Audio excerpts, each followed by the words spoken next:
My name is Charlotte Hayes. I am 29 years old.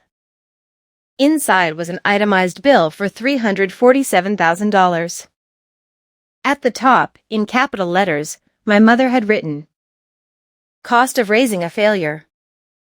Food, school fees, clothes, medical bills, birthday parties, even the electricity of my room usage for 18 years.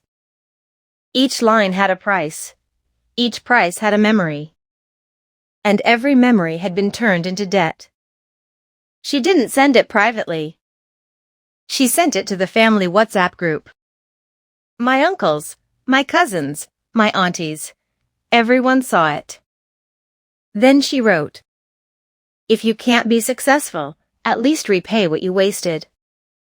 My phone kept buzzing with laughing emojis, shocked emojis, and silent viewers. I read the whole document slowly. I didn't cry. I didn't reply. I didn't defend myself. Because for the first time in my life, I understood something clearly. She had never seen me as a child. Only as an investment that didn't give returns. I remembered birthdays where she said, "Don't get used to this, nothing is free." I remembered report cards where 85% meant, "Why not 95? I remembered how "I'm proud of you" never existed in our house. Only "you still owe us." That day, I didn't argue. I printed the bill. Folded it carefully. Placed it inside my drawer like an official document. Then I quietly booked a one-way ticket to another city. No announcement. No argument. No goodbye message. Just silence. 3 months passed. No calls from home. No messages. No questions. Silence suited me. I rented a tiny studio above a bakery. The smell of bread woke me before my alarm. I took 2 jobs, morning shifts at a design firm, evenings freelancing on my laptop. I tracked every rupee I earned, every rupee I spent. For the first time, money felt like progress, not pressure. I stopped explaining myself to people. I started explaining my goals to myself. My routine became simple: work, learn, save, repeat. While I was building quietly, news from home reached me through relatives' statuses and careless forwards. My cousin posted about a failed business deal my uncle had backed with loud confidence. An aunt complained online about rising debts. Someone shared a photo from a family dinner where smiles looked forced and captions sounded louder than the happiness in the picture. The same people who had reacted with emojis to that bill were now posting motivational quotes about hard times. I didn't comment. I didn't react. I just kept working. At night, I would sometimes open my drawer, take out the printed bill, and read it again. Not with anger, with clarity. It reminded me why I left without a word. 6 months in, my freelance work turned into steady clients. My design ideas started getting noticed. One client recommended me to another, then another. My inbox grew. My confidence grew with it. Meanwhile, my mother sent a message in the family group after months of silence. "Does anyone know what Charlotte is doing these days?" No one tagged me. No one knew. And for the first time in my life, not being known felt powerful. A week later, I received an email from a company asking for a meeting. A big one. The kind of opportunity people wait years for. I read the email twice. I didn't celebrate. I simply marked the date on my calendar and went back to work. They were still talking about me. The meeting was scheduled at a glass tower downtown. I arrived 10 minutes early, wearing the same calm expression I had practiced for months. No nervousness, no excitement, just quiet focus. When the conference room door opened, I stepped in and froze for half a second. My mother was sitting at the table. Beside her was my uncle. Across from them, the company director I had been emailing with smiled and said, "Charlotte, glad you could make it. Please have a seat." I understood everything in that instant. The company they were seeking investment from was the one that had hired me as a lead consultant for this project. They didn't know. My mother looked at me like she had seen a ghost.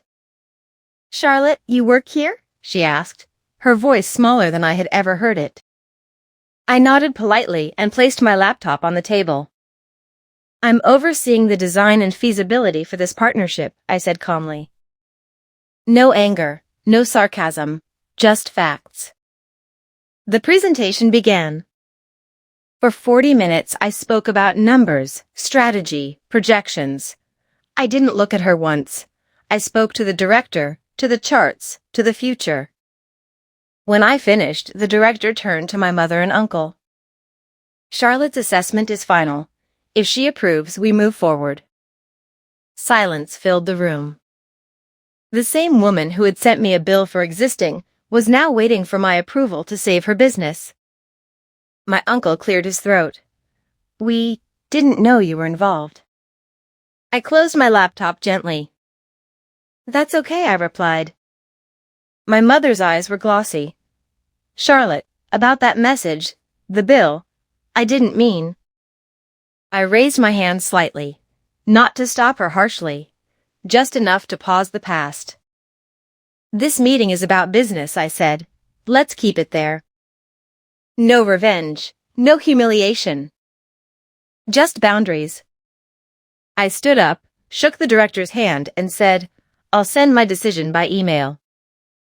As I walked out, I could feel their eyes on my back, not with mockery, not with superiority, with realization. For the first time, they weren't looking down at me. They were looking up. That evening, I sent a short email declining the partnership. Professional, polite, final. Then I took the printed bill from my drawer, looked at it one last time, and fed it into the shredder. The paper turned into thin, weightless strips, just like the hold it once had on me. As I walked out, I could feel their eyes on my back, not with mockery, not with superiority, with realization. For the first time, they weren't looking down at me. They were looking up. That evening, I sent a short email declining the partnership. Professional, polite, final. Then I took the printed bill from my drawer and stared at it for a long time. The numbers didn't hurt anymore. The memories didn't feel heavy anymore.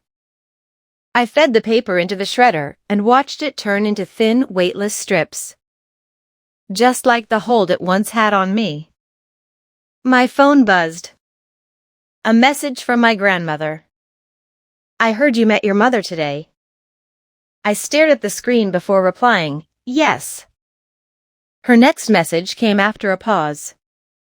"I am proud of you, Charlotte, not for what you became, but for how you behaved." I didn't realize my eyes had filled with tears until one drop fell on my hand. All my life, I had chased 4 words from the wrong person. And they came from the one who had quietly loved me without conditions. I typed back, "Thank you, Grandma."